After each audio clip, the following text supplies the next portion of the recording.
Wave optics में last हम लोगों ने एक तो हाइगेंस प्रिंसिपल का टॉपिक पढ़ लिया था और इंटरफेरेंस ऑफ लाइट पढ़ ली। लास्ट टॉपिक बचता है आपका डिफ्रैक्शन ऑफ लाइट। टॉपिक बढ़िया है, इससे कॉन्सेप्ट भी आता है पेपर में और ये समझना भी पड़ेगा तुमको किस तरीके से समझते हैं। बिना किसी कॉन्सेप्ट के मुझे एक बात बताओ, मान लो एक कमरा है, सामने गेट लगा हुआ है, मैंने ठीक सामने एक साउंड सोर्स रख दिया, मान लो डीजे का एक कॉलम रख दिया, तुम वहां बैठे हो एकदम किनारे, क्या तुम्हारे तक आवाज आएगी? ठीक है, अच्छी बात। अब उस साउंड सोर्स को हटा के मैंने एक लाइट सोर्स रख दिया, बल्ब रख दिया जलता हुआ, अब क्या वहां तक लाइट पहुंचेगी? तो कॉर्नर्स पे ज्यादा बेंड कौन हो रहा है, साउंड या लाइट? साउंड ज्यादा बेंड हो रही है, तभी एकदम किनारे तक तुमको सुनाई आ रही है। तो कॉर्नर्स पे बेंड होना ही डिफ्रैक्शन है। देखो, क्योंकि स्लिट्स की विड्थ इतनी ज्यादा है कि हमें ज्यादा समझ में नहीं आता है। ये बहुत ही कम स्लिट पे जब आप देखोगे तो तुमको ये फेनोमेना पूरी समझ में आएगी। तो पहले कॉन्सेप्ट समझो, साउंड और लाइट सोर्स दोनों का एग्जांपल ले लो, डिफ्रैक्शन समझ में आ जाएगा। मीन अपर्चर के कॉर्नर पे लाइट का बेंड होना डिफ्रैक्शन ऑफ लाइट कहलाता है। एकदम सीधा, मान लो ये हमारे पास कोई स्लिट है, ठीक है, ये इतनी इसकी विड्थ है, क्लियर? यहां कोई प्लेन वेव फ्रंट होगा, ये प्लेन वेव फ्रंट है। अब ये आगे बढ़ रहा है, आगे बढ़ेगा तो यहां तक आया, यहां पे क्या होगा, सामने अगर मैं स्क्रीन लगा दूं तो इसको जाना तो आगे एकदम सीधा सीधा चाहिए था, लेकिन ये कॉर्नर्स पे क्या होगा, ये थोड़ा थोड़ा बेंड हो जाएगा। तुम भी समझते हो ये बात को? तो ये चीज जो है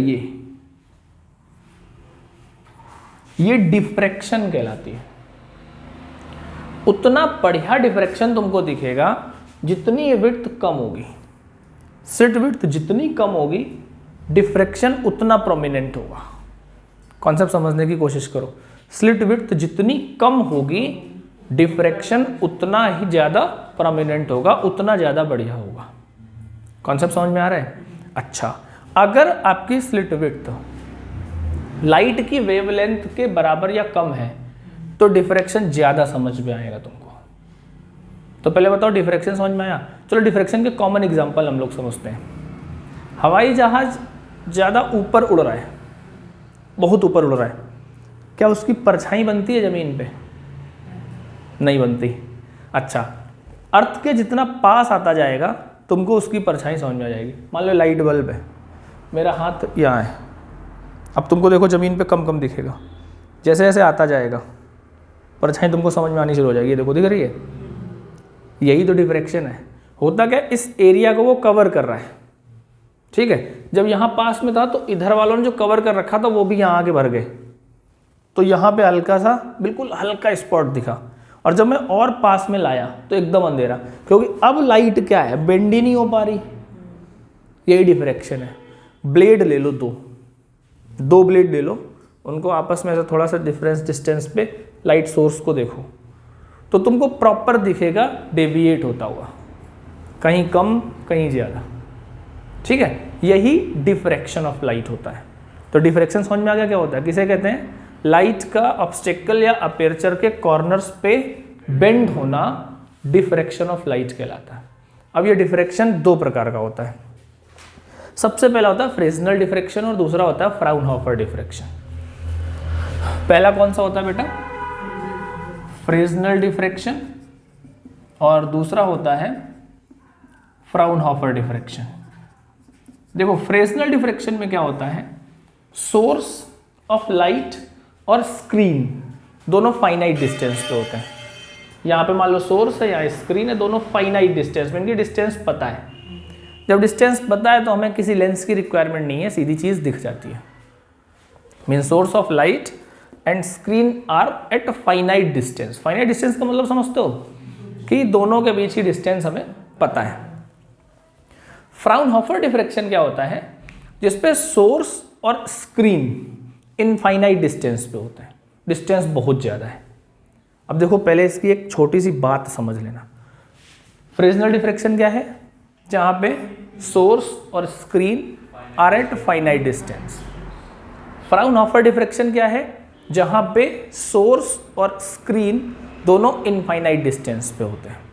इसलिए इस डिफ्रैक्शन पैटर्न को स्क्रीन पे लाने के लिए हमें कन्वर्जिंग लेंस का इस्तेमाल करना पड़ता है। क्या करना पड़ता है? कन्वर्जिंग लेंस का इस्तेमाल करना पड़ता है। इसमें कैसे, उसको अभी यहाँ थोड़ा सा समझ लो, फिर मैं सिंगल स्लिट एक्सपेरिमेंट अभी समझा रहा हूँ।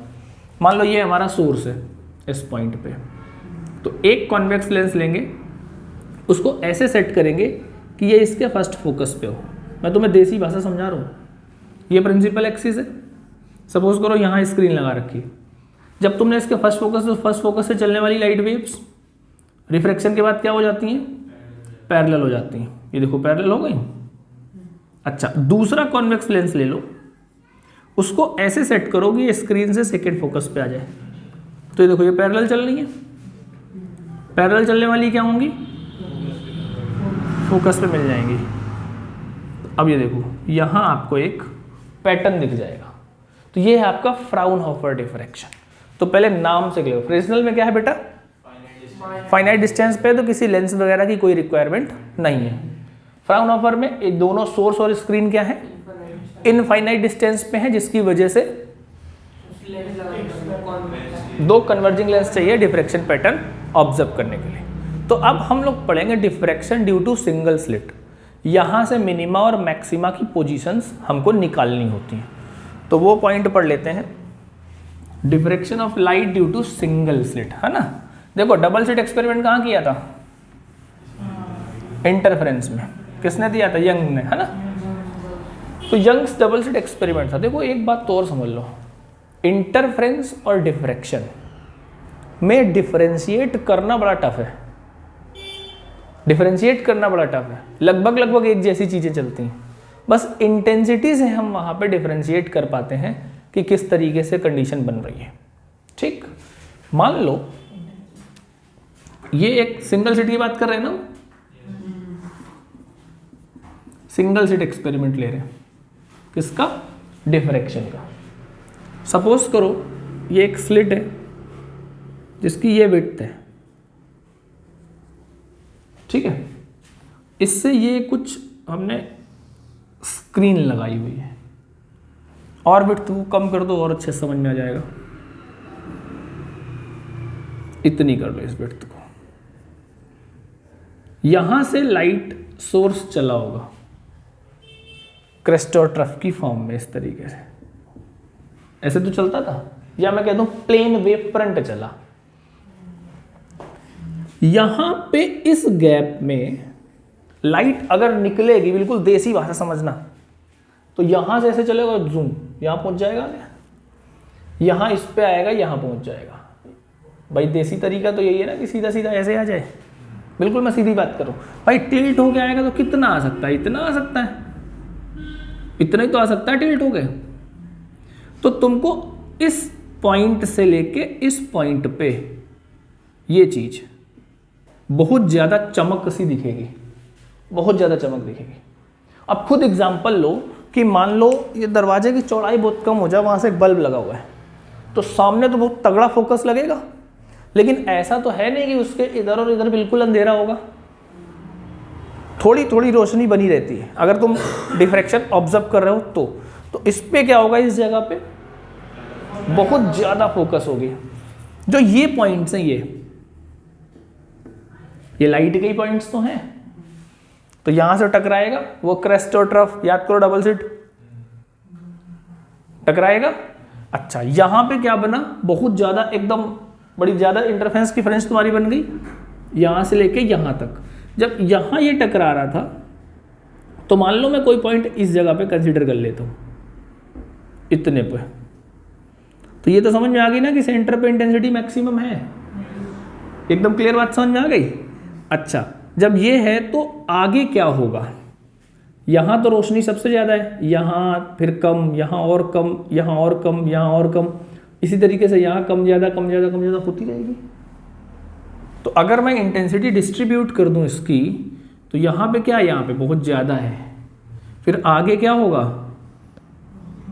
आगे कम होता चला जाएगा, नहीं आया समझ, और आगे और कम होता चला जाएगा। तो सबसे पहले ये आपका एक क्वेश्चन आता है पेपर में कि इंटेंसिटी डिस्ट्रीब्यूट करो डिफ्रैक्शन के केस में और इंटेंसिटी डिस्ट्रीब्यूट करो इंटरफेरेंस के केस में। तो इंटरफेरेंस में आपने देखा था पूरे बराबर एम्पलीट्यूड चलते हैं, डिफ्रैक्शन में आप क्या देखोगे, एम्पलीट्यूड क्या होंगे, डिक्रीज होते चले जाएंगे। कहानी समझ में आ रही है?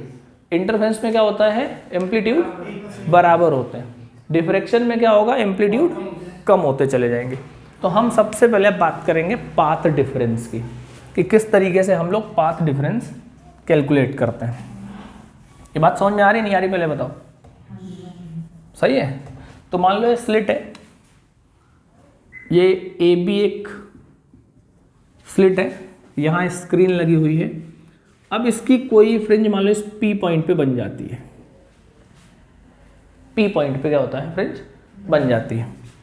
तो ये ए से चले, फिर ये बी से आए, हकीकत बात तो यही है, इसके अलावा तो कुछ नहीं है ना। अच्छा, अब अगर ये बात है तो पाथ डिफरेंस कैसे निकालोगे?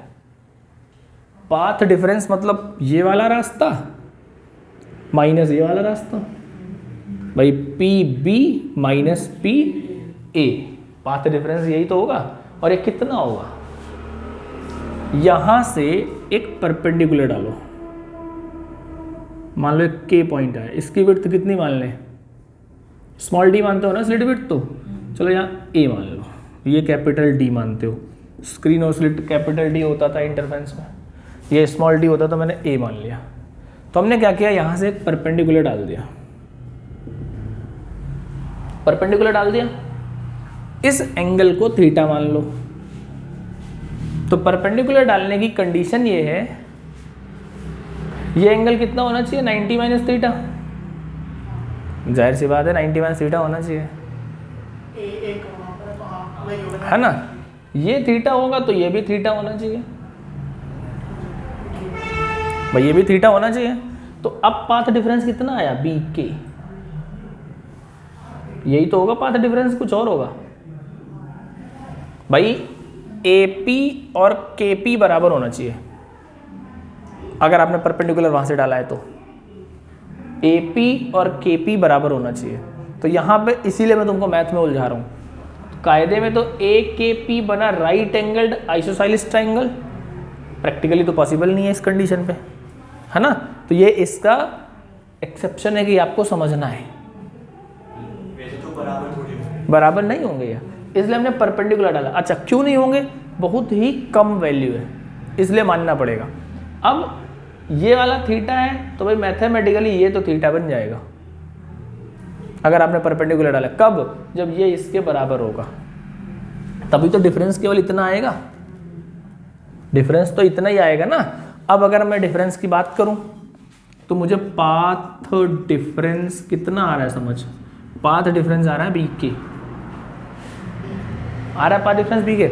अब ट्रायंगल देखो ए बी की में साइन थीटा लगा दो, इन ट्रायंगल ए बी के साइन थीटा क्या आएगा,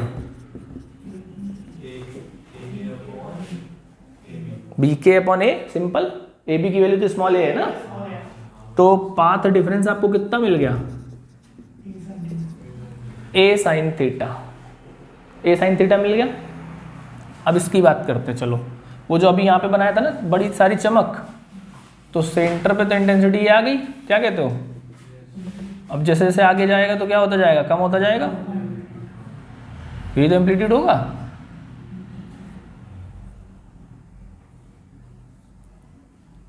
अब बेटा ये है सेंट्रल, ठीक है, ये क्या है हमारा सेंट्रल है। हम पाथ डिफरेंस की बात करते हैं इस पे, इस ओ पॉइंट से। अब आप मिनिमा और मैक्सिमा की बातें कंसीडर करो। जैसे इस पॉइंट पे हम थे, इतने पे मैक्सिमा था, तो फर्स्ट मिनिमा ये बना, फर्स्ट मैक्सिमा ये बना।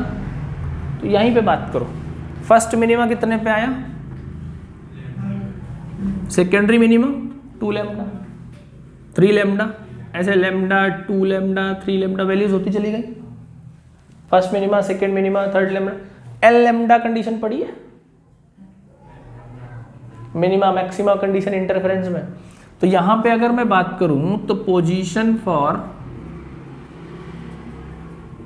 मिनिमा, इस पे देखना, इस पे फर्स्ट की बात करूं तो ए साइन थीटा 1 आपका लेमडा दिखेगा, ए साइन थीटा 2 आपका 2 लेमडा दिखेगा। तो इसी तरीके से nth की बात करूंगा तो ए साइन थीटा n आपको क्या दिखेगा, n लेमडा। आगे बात समझ। तो ये पोजीशन फॉर मिनिमा आ जाएगा, a sine theta equal n lambda. Condition समझ में आ रही है। मैक्सिमा की बात करो, पहला वाला मैक्सिमा यहाँ है ना, मिटा दो इसको, नोट तो नहीं करना, हल्का सा नोट कर लो अगर करना है तो जल्दी से।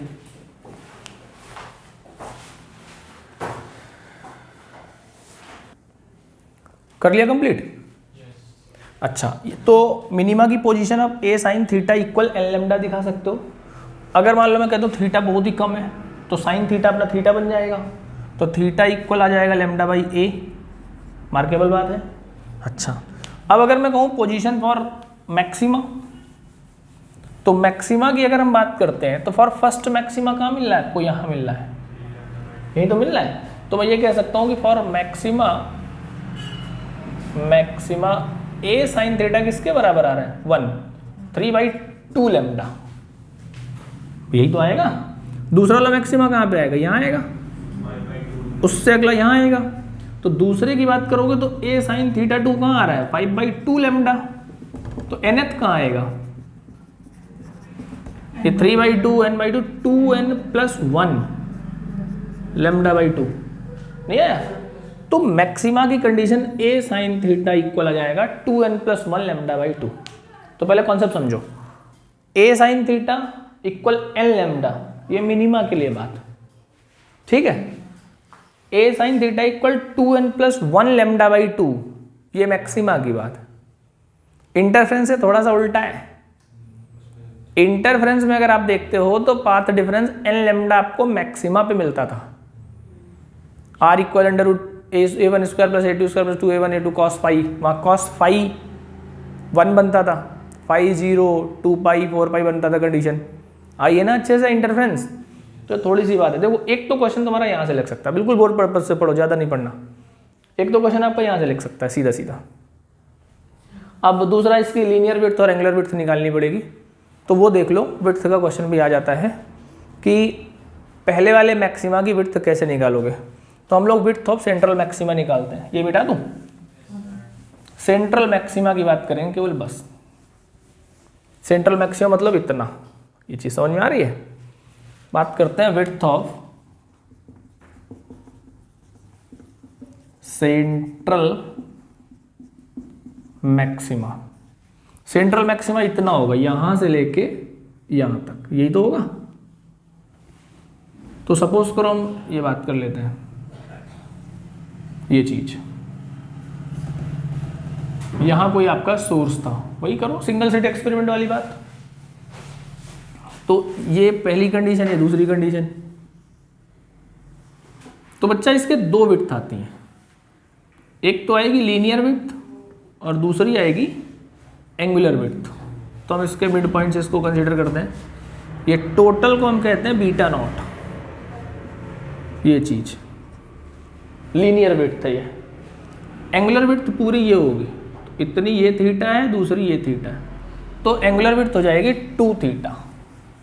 एंगुलर विड्थ कितनी हो जाएगी, 2 थीटा। तो लीनियर विड्थ कितनी है, बीटा नॉट, और एंगुलर विड्थ है 2 थीटा। कंडीशन समझ में आ रही है। इसको मान लो कितना मान लें, capital D. Source and screen capital D पे होते हैं। तो सबसे पहले पहली बात करते हैं, वी हैव इस कंडीशन की। ये तो पहले वाला है ना, सेंटर से इधर ऊपर जाके a into sine theta equal lambda था for n equal 1, sine theta approximate equal to theta होगा, theta equal lambda by a आ जाएगा, हाँ या ना बोलो। अच्छा, टेन थीटा आपका थीटा के बराबर होगा, टेन थीटा लगाओ, क्या आएगा, इसको x मान लो, इतना x by D uh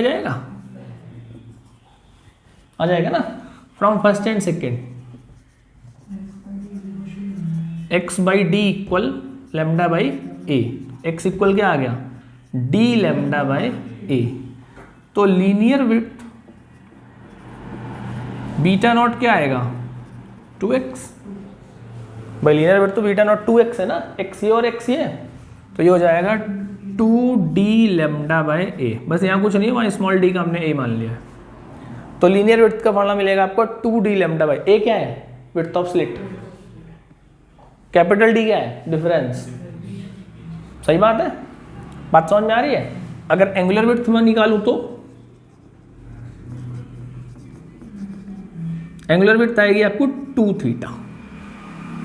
theta तो अकेला था ना, 2 थीटा हो जाएगा, 2 थीटा आ जाएगा। तो इसको आप 2 थीटा की कंडीशन से निकाल सकते हो। तो 2 लेमडा बाय ए, ये होती है एंगुलर विड्थ 2 लेमडा बाय ए। और लीनियर विड्थ कितनी होती है, 2d lambda by A. Concept समझ में आ रहा है, नोट कर लो इसे फटाफट, जल्दी से कर लो, फिर क्वेश्चंस पे आते हैं इसके। इसमें कंडीशन केवल 2 ही बनेंगी। एक तो आप सीधा फ्रेनेल-फ्राउनहोफर सिंगल स्लिट एक्सपेरिमेंट, दूसरा विड्थ के क्वेश्चंस, मिनिमम मैक्सिमम पोजीशन और विड्थ के क्वेश्चन। अच्छा ऐसे एक बात बताओ, कोई 2 पॉइंट बताओ जिनसे तुम डिफरेंशिएट कर सको कि इंटरफेरेंस और डिफ्रैक्शन में।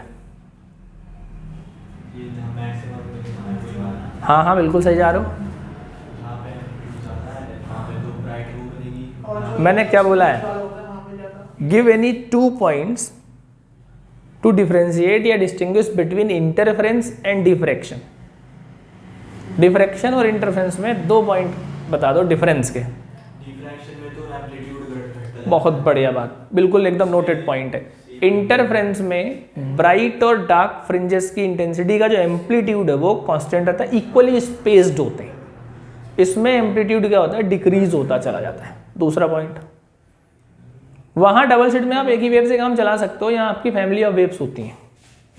ये चीज जो सिंगल स्लिट में बनी थी पॉइंट पॉइंट पॉइंट, है ना, तो वो चीज आप दिखा सकते हो। ठीक है, इतना करो, यही डिफ्रैक्शन है और इसी के आप क्वेश्चन कर लो, डिफ्रैक्शन का काम हो जाएगा। इतना ये तुम्हारे सीबीएसई सिलेबस में डिफ्रैक्शन, अभी मैं बुक के क्वेश्चन कराए दे रहा हूँ, काम हो जाएगा। ठीक है।